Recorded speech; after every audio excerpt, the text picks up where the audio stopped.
ይኸውላችሁ አሁን ያለሁት ማሰሮት ሚካኤል ይባላል። ከፊት ለፊት ቤተክርስቲያኑ ነው ያለው።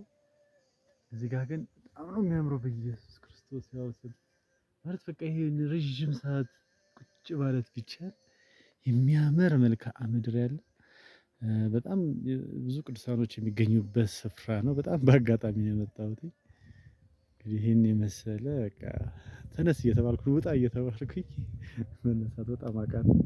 ቤተክርስቲያኗን ቆይ ላሳያችሁ።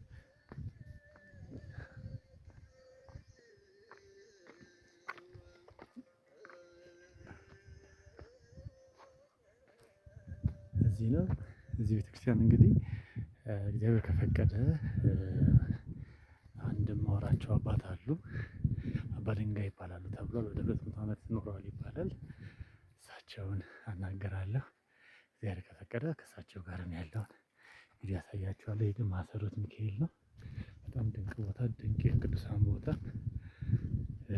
ብዙ እንስሳቶች ያሉበት ቤተክርስቲያን ነው። በጣም ብዙ አዕዋፋቶች አሉ። ነብር አለ ምናምን ነገር እና ሌላ ያየሁት ምንድነው? ይሄ ምንድነው? ቆቅ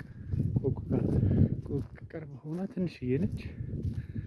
ራቅ ስትል ደግሞ ትልቅ እየሆነች ትመጣለች እና መቅረጽ አልቻልኩም በጣም ፈርቼ ስለነበረ እንጂ እንደዚህ አይነት ነገር አይቻለሁ። የተለያየ ከለር ያላቸው ወፎችን አይቻለሁ። በጣም ነው እንትን የሚለው በጣም የሚያስፈራል ድባብ ያለበት ቤተክርስቲያን ነው። ማሰሮት ቅዱስ ሚካኤል ቤተክርስቲያን